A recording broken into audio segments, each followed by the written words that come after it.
अस्सलाम वालेकुम स्टूडेंट्स, कैसे हैं आप सब। आज की इस वीडियो में हम डिस्कस करेंगे फुल एडर को। फुल एडर क्या है, ये किस लिए यूज़ होता है।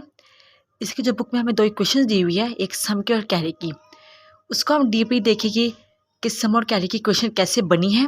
साथ में इसका हम डिजिटल सर्किट भी देखेंगे। सबसे पहले फुल एडर क्या है। फुल एडर एक डिजिटल सर्किट है। फुल एडर को हम किससे यूज़ करते हैं। फुल एडर को हम यूज़ करते हैं 3 बिट बाइनरी नंबर्स को ऐड करने के लिए। ठीक है, जैसा कि आपको याद होगा कि इससे पहले हमने हाफ एडर पढ़ा था। हाफ एडर में हम 2 बिट बाइनरी नंबर को ऐड करते हैं और उसमें हमारे पास 2 ही आउटपुट्स आती हैं। लेकिन फुल एडर में हम 3 बिट बाइनरी नंबर को ऐड करते हैं और इसमें हमारे पास आउटपुट 2 आती है। ठीक है, फर्स्ट इनपुट के लिए ए वेरिएबल यूज़ होता है, सेकेंड इनपुट के लिए बी वेरिएबल और कैरी के लिए सी इन वेरिएबल। सेम रिजल्ट जब हमने निकालना है अपनी एडिशन का तो सम का यूज़ करेंगे। और अगर हमारे पास एक एक्स्ट्रा वन है जो हमने कैरी देना है, उसके लिए हम सी आउट वेरिएबल का यूज़ करेंगे। ठीक है, नीचे हमारे पास इसका टेबल बना हुआ है। जैसे कि इसमें हमारे पास 3 इनपुट्स है। ठीक है, 3 इनपुट्स, तो 2 की पावर 3 क्या होती है 8। ठीक है, 2 की पावर 3 क्या होती है 8। तो अब यहाँ पे देखिए कि हमारे पास ये 8 ही रोज है, 1 2 3 4 5 6 7 8। 3 इनपुट्स थी, 2 की पावर 3 होता है हमारे पास 8 हमारे पास यहाँ पे रोज है। 4 हमने 0 दिया, 4 को हमने 1 दिया। यहाँ पे 2 को 0 2 1 2 0 2 1। यहाँ पे 1 0 1 1 1 0 1 1 1 0 1 1 1 0 1 1। ठीक है, अब हमने सम निकालना है। 0 0 का सम 0 आया, कैरी कुछ भी नहीं हुआ। 0 0 1 का सम 1 आया, कैरी कुछ भी नहीं हुआ। 0 1 0 का सम 1 है, 0 कैरी कुछ भी नहीं है। सेम 0 1 1 1 1 2 होता है, 2 का अगर हम एलसीएम ले 1 0 आता है। ठीक है, इसमें से 1 हमारा कैरी है और 0 हमारा सम है। 0 यहाँ पे आ गया, 1 हमारा क्या है कैरी है। सेम 1 0 0 की सम 1 आता है, आउटपुट कैरी 0 आता है। 1 0 1 यहाँ पे भी 1 और 1 2 है, तो 1 1 2 में हमारे पास 0 कैरी में 0 हमारे पास सम में आ जाएगा और 1 हमारे पास कैरी में आ जाएगा यहाँ पे। ठीक है, सेम नीचे 1 1 2 है, तो 1 हमारे पास कैरी में आ जाएगा, 0 हमारे पास सम में आ जाएगा। और नीचे 1 1 1 1 1 ये 3 है हमारे पास। अगर हम 3 का एलसीएम ले 2 1 2 रिमेनिंग 1 बचा, 1 1 आया तो 1 कैरी में और 1 हमारा सम है। ठीक है, ये था इसका ट्रूथ टेबल। अब इसकी दो हमें पूरी एक्सप्रेशन दी हुई है। एक हमें दी हुई है पूरी एक्सप्रेशन सम की और एक हमें दी हुई कैरी की बुक में। अब ये दो बननी कैसे है, ठीक है, हमने इसको देखा है डिटेल के साथ कि ये दो इक्वेशंस आई कैसे हैं। ठीक है, तो इसको देखने के लिए सबसे पहले हमने अपनी मिड टर्म सीख लेनी है। ठीक है, मिड टर्म्स मीन्स सबसे पहले हमने मिड टर्म लिखनी है सम की। ठीक है, जहाँ पे 1 है सम में, आप यहाँ पे देखें ये हमारा सम है और यहाँ पे 1 कहाँ पे है, यहाँ पे 1 है, यहाँ 1 है, यहाँ 1 है और ये यहाँ 1 है। ठीक है, 1 2 3 और ये 4 हमारे 1 है। ठीक है, हमने इसकी मिड टर्म्स लिख लेनी है। ठीक है, तो इसकी मिड टर्म्स ये देखिए मैंने कैसे लिखी है, ए बी और सी, ये 3 हमारे पास इनपुट्स थी। यहाँ पे 1 आया, यहाँ पे 1, यहाँ पे 1, यहाँ पे 1, यहाँ पे जो 4 इसमें 1 हमारे पास आया था ना, हमने वो उनके इनपुट्स यहाँ पे लिख रहे हैं। जैसे यहाँ पे 1 था, देखें 0 0 1, यहाँ पे लिखा हमने 0 0 1। फिर यहाँ नीचे 1 है 0 1 0, यहाँ पे लिखा हमने 0 1 0। फिर यहाँ नीचे 1 है 1 0 0 1 0 0 और यहाँ नीचे 1 है 1 1 1 1 1 1। ठीक है, अब इसकी मिड टर्म्स कैसे लिखनी है। ठीक है, मिड टर्म लिखने के लिए जो 0 होगा उसके ऊपर आपने नोट डाल देना है और जो 1 है उसके ऊपर आपने नोट नहीं डालना। जैसे ये ए है, ये बी है, ये सी इन है। अब ए देखिए 0 है तो ए के ऊपर नोट आ गया। मिड टर्म निकालने के लिए बीच हमने अपने ये असेंबल का यूज़ करना है। ठीक है, हमने बीच में डॉट लगाना है। ओके, अब यहाँ पे देखिए बी हमारा 0 है, 0 है तो हमने बी के ऊपर भी नोट लगा देना है डॉट। और ये हमारा सी इन हमारा यहाँ पे क्या 1 है। ठीक है, 1 है तो हमने ऊपर नोट नहीं लगाना। ठीक है, सेम 0 1 0 0 के लिए ए के ऊपर नोट लग गया डॉट, 1 के लिए बी के ऊपर नोट नहीं लगा डॉट, और 0 के लिए हमने सी इन के ऊपर अपना नोट का ऑपरेटर लगा दिया। ठीक है, सेम ये हमारी मिड टर्म्स वैल्यूज आ गई ये वाली। ठीक है, ये हमारी क्या है मिड टर्म्स वैल्यू जो हमने निकाल ली है अपनी। यहाँ पे भी सेम 1 है तो ए के ऊपर नोट नहीं आएगा, 0 है तो बी के ऊपर नोट आएगा, यही भी 0 है तो सी इन के ऊपर भी नोट आएगा। 1 है वन है तो देखिए हमने किसी के ऊपर भी नोट नहीं डाला, बीच में हमने ये डॉट डाला है। अब इसकी हमने इक्वेशन बना लेनी है, ठीक है। इक्वेशन बनाते हुए बीच में हमने प्लस का साइन यूज़ करना है, प्लस हमें डालना है अपना ऑपरेटर, ठीक है। ये इक्वेशन यहाँ पे आ गई, प्लस ये इक्वेशन प्लस ये इक्वेशन, ठीक है। ये 4 इक्वेशन आ गई। एक इक्वेशन ये है, दूसरी ये है, तीसरी ये है, चौथी ये है, और इन इक्वेशन के बीच में हमने प्लस डाला है। अब हमने इनकी ग्रुप टर्म्स बना लेनी है। ग्रुप टर्म्स मीन्स देखें, एक हमारे पास सी इन ये है नोट के बगैर, एक हमारे पास सी इन नोट के बगैर ये है, तो हमने इन दो को पहले उठा लेना है। इन दो को पहले उठाया, इसमें से सी इन को कॉमन निकाला, ए नोट बी नोट यहाँ पे आ गया, प्लस ए बी यहाँ पे आ गया, ठीक है। अब नीचे देखिए, यहाँ पे एक सी इन के ऊपर नोट है, यहाँ पे सी इन के ऊपर नोट है। अब हमने इन दो इक्वेशंस को उठाना है। ये दो इक्वेशंस यहाँ पे सी इन के ऊपर जो नोट था वो हमने कॉमन निकाल लिया, ए नोट बी प्लस यहाँ से ए बी नोट आ गया, ठीक है।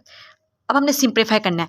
अब ये जो टर्म होती है ना बेटा आपके पास, ए की बार बी की बार प्लस ए बी, ये होती है इक्वल होती है ए एक्सोर बी नोट की, ठीक है। और जो नीचे वाली टर्म है ए की bar B plus A B की बार, ये होती है हमारे पास इक्वल ए एक्सोर बी के। ये बात आपने यहाँ पे याद रखनी है, ठीक है।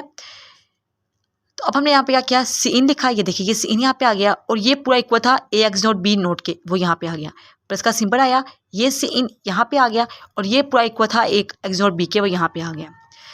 अब एक्सोर का जो बेसिक फॉर्मूला है वो भी मैंने यहाँ पे लिख दिया ताकि आपको आइडिया हो जाए।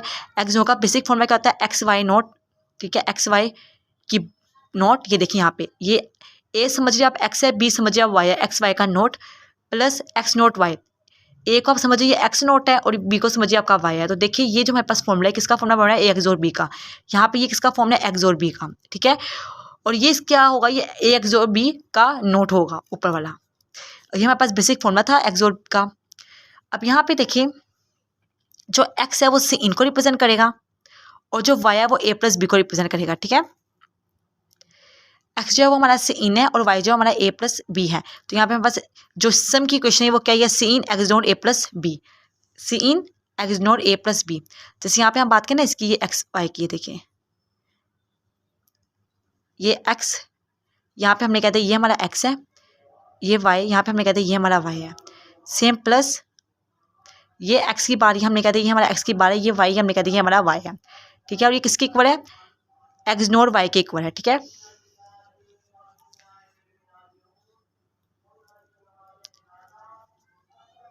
तो यहाँ पे जो हमारे पास एस है वो एक सी इन एक्स नोट प्लस सी इन एक्स नोट ए प्लस बी का ऑपरेटर हमारे पास आया है। सम की क्वेश्चन हमारे पास ऐसे बनी है। आई होप आपको ये चीज़ समझ आ गई होगी। अगर आपको कुछ समझने में मुश्किल है तो आपने दोबारा से वीडियो को पीछे करना है, आपने इस चीज़ को दोबारा से समझना है कि बेसिकली ये क्वेश्चन हमारे पास आए कैसे हैं, ठीक है।